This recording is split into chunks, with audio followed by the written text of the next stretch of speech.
AudioJungle.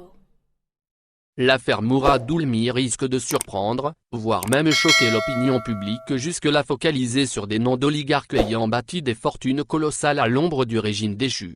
Son dossier pèse très lourd. Les éléments recueillis dans le cadre des enquêtes ayant conduit à son inculpation ne semblent pourtant pas avoir réellement surpris les auteurs de ces recherches.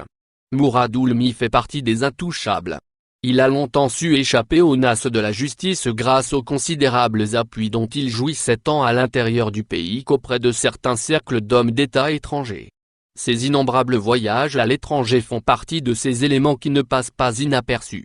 Représentant de 4 marques automobiles prestigieuses, la plus connue étant Skoda, propriétaire de sociétés dans le même domaine en Espagne et en Allemagne. Ces déplacements auraient semblé normaux, voire nécessaires, s'ils n'avaient pas atteint des nombres records que même les enquêteurs ont eu du mal à expliquer. À en juger, 157 voyages effectués entre février 2017 et mars 2019. S'y ajoutent 18 entrées et sorties du territoire national entreprises à bord d'un jet privé loué à 600 000 dinars de l'heure.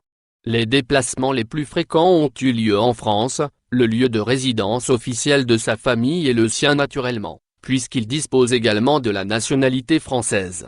Mourad Oulmi voyage aussi souvent en Espagne, en Turquie et en Tunisie. Invité, à l'époque, à expliquer ses entrées et sorties aussi fréquentes qu'intrigantes, il évoque des examens médicaux mais avoue que ses voyages à bord du jet privé sont réservés à des vacances et des escapades saisonnières. De lourds soupçons pèsent sur sa personne mais aussi sur ses frères et associés. L'un d'eux, Kader, bat même les records en matière de déplacements inexpliqués, 189 entrées et sorties du territoire national durant la même période et dans les pays cités plus haut. La trentaine de voyages effectués par leurs 2 autres frères, Slimane et Nabil, paraissent du coup insignifiants. Les prétextes médicaux de Mourad Oulmi sont jugés caducs. Un second élément a attiré les soupçons de plusieurs organismes algériens entre 2010 et 2019. Des irrégularités sont observées au niveau de différentes banques où Mourad Oulmi multiplie les prêts prétextant ses activités dans l'automobile.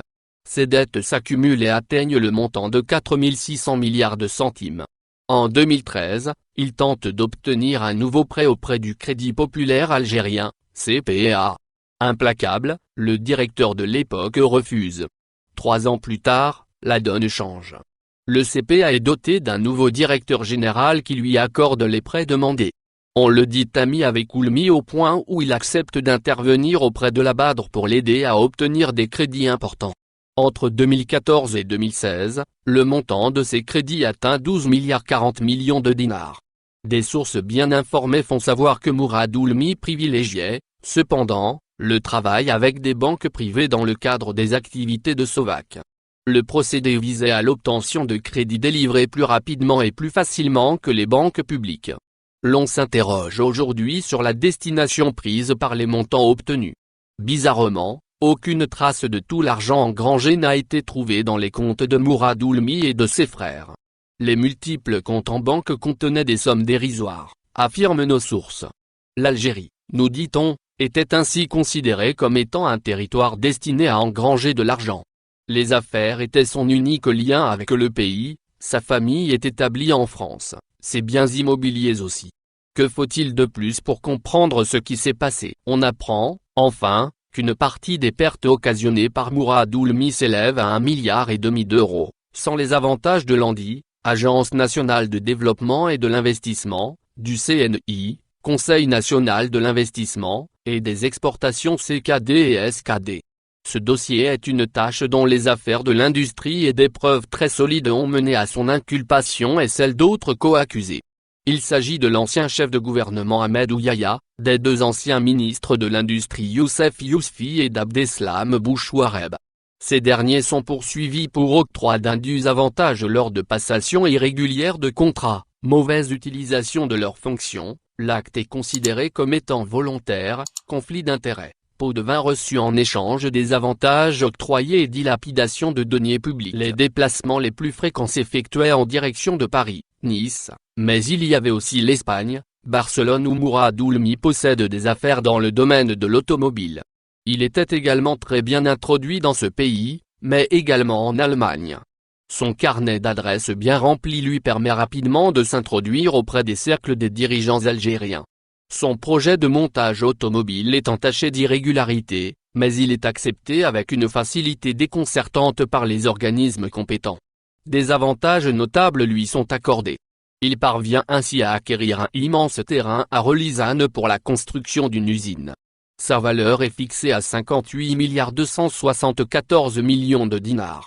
Mourad Oulmi verse 40 826 901 000 dinars et l'obtient. Des avantages tout aussi énormes lui sont accordés. Ils seront révélés durant le procès fixé au 11 mai prochain. L'opinion risque d'être surprise. L'enquête a révélé que l'usine n'était en fait qu'une couverture car toutes les importations étaient revendues en lait. L'enquête qui a ciblé son frère Keder révèle, elle aussi, des éléments incroyables. Simple associé de l'usine de montage automobile Skoda que dirige Mourad Oulmi, il s'avère propriétaire de 3 maisons de luxe en France, 2 à Monaco et une sur la Côte d'Azur. Le montant versé pour l'acquisition de ces biens est supérieur à 2 500 000 €.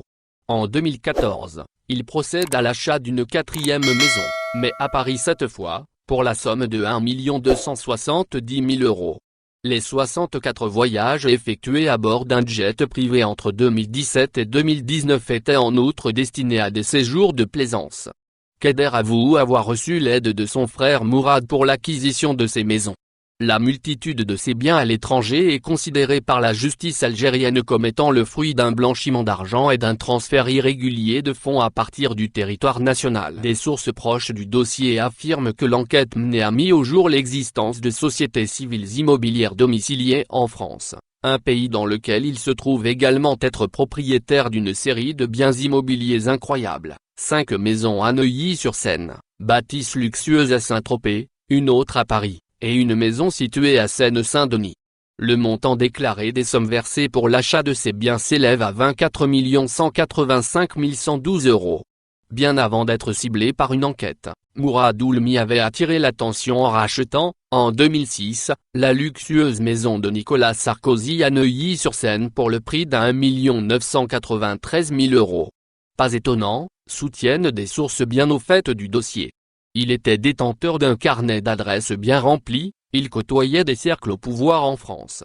C'est ainsi qu'il parvenait à faire pression sur les décideurs algériens pour obtenir des avantages incroyables.